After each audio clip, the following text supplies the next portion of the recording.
पायल का डायामीटर आधे फुट से लेके 1.5 फुट यानी 6 इंच से लेके 18 इंच तक होता है।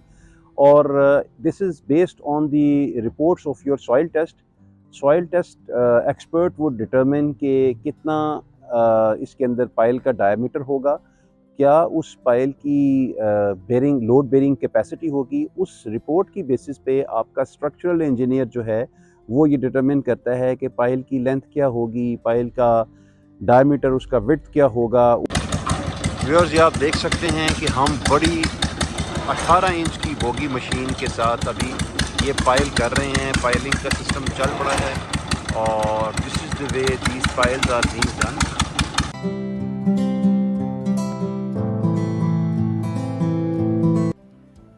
अस्सलाम वालेकुम viewers, I am S Khan from H property linkers and builders. Viewers, आज हम आपको बताएंगे पाइलिंग क्या होती है, कब की जाती है, कैसे की जाती है और क्या कॉस्ट इफेक्ट आता है।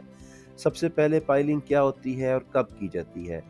व्यूअर्स, अगर ज़मीन का हार्ड स्ट्रेटा बहुत नीचे अवेलेबल हो तो फाउंडेशन को स्ट्रेंथन करने के लिए एक्सकेवेशन करने के बाद और फाउंडेशन वर्क करने से पहले पाइलिंग वर्क किया जाता है। ऑल्दो पाइल्स आजकल पंजाब में बहुत ज़्यादा राइज नहीं है, लेकिन पोटोहा रीजन में और ख़ास तौर पे पिंडी इस्लामाबाद में इसका बहुत ज़्यादा रवाज आए दिन के साथ होता चला जा रहा है।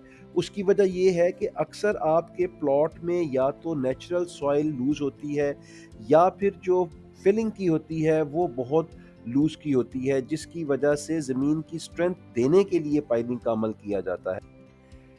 यानी आपके घर की फाउंडेशन को ज़मीन के हार्ड स्ट्रेटा तक पहुंचाने के लिए जो अमल किया जाता है उसे पाइलिंग कहते हैं।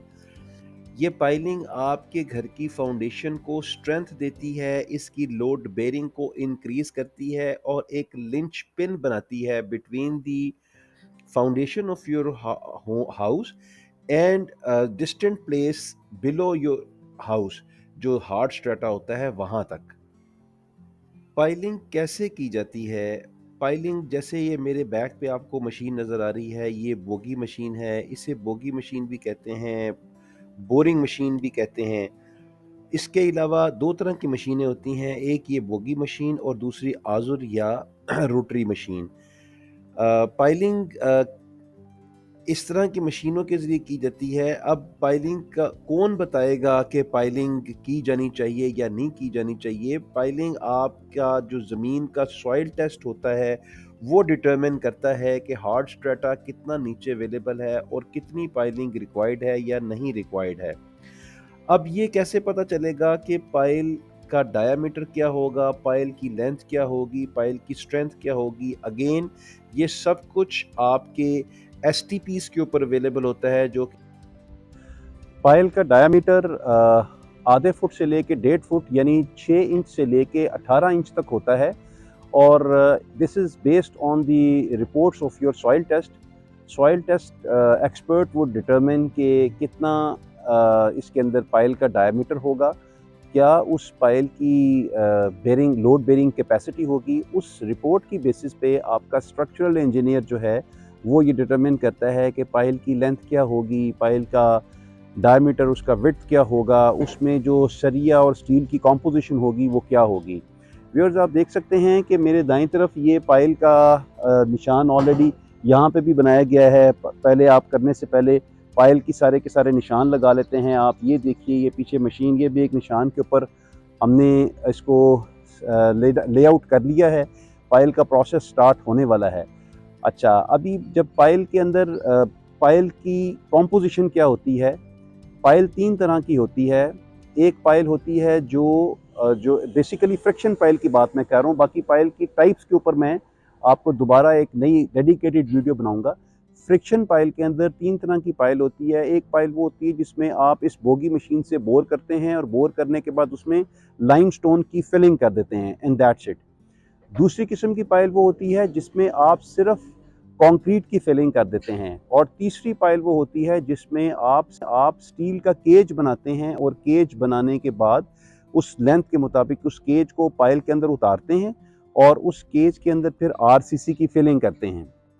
ये भी आपका स्ट्रक्चरल इंजीनियर ही डिटरमिन करता है कि किस किस्म की पाइल होगी, उसका क्या साइज़ होगा, उसकी क्या विड्थ और डेप्थ होगी। अब आते हैं हम अगली तरफ कि पाइल के ऊपर कितना खर्चा आता है। व्यूअर्स, आजकल चूँकि कंस्ट्रक्शन मटेरियल की प्राइसेस बहुत ज़्यादा फ्लक्चुएट कर रही हैं, तो उस प्राइसेस की फ्लक्चुएशन की वजह से मटेरियल कॉस्ट तो हम आपको आज के मुताबिक बता सकते हैं। जैसे स्टील आजकल तकरीबन 2.5 लाख रुपए टन, सीमेंट जो है वो तकरीबन 1400 से 1425 रुपए की बोरी, और रेत का डंपर जो है 66,000 रुपीज़ लॉरेंसपुर का डंपर आ रहा है। तो इससे आप डिटरमिन कर सकते हैं कि क्योंकि पाइल की लेंथ और साइज़ वेरी करता है। 6 इंच की पाइल 6 इंच चौड़ी और 10 इंच डीप वर्सेस 18 इंच चौड़ी और 25 फुट डीप पाइल के अंदर डिफरेंट मटेरियल, डिफरेंट क्वांटिटी लगेगी। यस, हम आपको इनकी चार्जेस बता सकते हैं कि अगर आप रोटरी मशीन के साथ करते हैं तो तकरीबन बगैर फ़नल के 400 और फ़नल के साथ 500 रुपया पर स्क्वायर फुट चार्जेस लेते हैं। वेयर एज़ कि बोगी मशीन का तकरीबन 250 से पौने 300 रुपया पर स्क्वायर फुट चार्जेस आते हैं। तो आप इसकी बेसिस पे अपना एक्सपेंडिचर कैलकुलेट कर सकते हैं। व्यूअर्स, ये आप देख सकते हैं कि हम बड़ी 18 इंच की बोगी मशीन के साथ अभी ये पाइल कर रहे हैं। पाइलिंग का सिस्टम चल पड़ा है और this is the way these piles are being done. और ये बोगी 300 किलो की बोगी होती है और आप देखें कितनी हाइट पे ले जाके ये कितने प्रेशर के साथ ये इसको हिट करते हैं।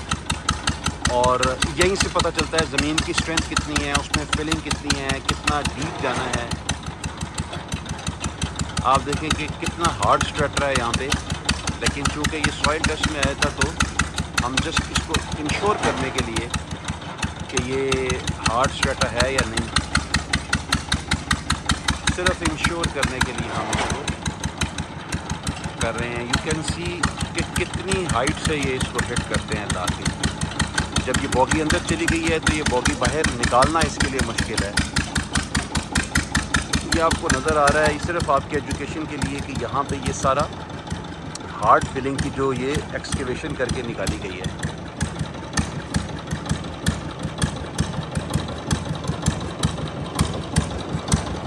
अभी ये 20 ब्लोज के बाद जस्ट 6 इंचेस अंदर गया है after 20 blows.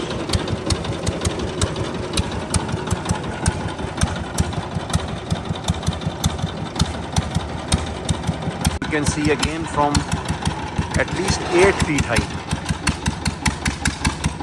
You can see from 6 feet height he is again hitting it down. और ये 300 kg का जो ब्लो है 6 से 8 फुट की हाइट पे ले जाके मारते हैं। ये प्रोसेस है एक्चुअली सारा का सारा पाइलिंग का, यही प्रोसेस होता है छोटी बोकी के साथ आपके सॉइल टेस्ट का, और यही प्रोसेस होता है बहुत बारीक 1.5 से 2 इंच वाले 3 इंच वाले पाइप का। डिपेंड करता है कि जब आपने पानी का बोर कौन से साइज़ का करवाना हो।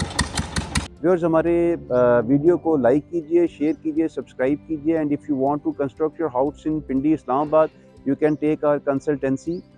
We have an expert team to give you consultancy and services for construction. Thank you.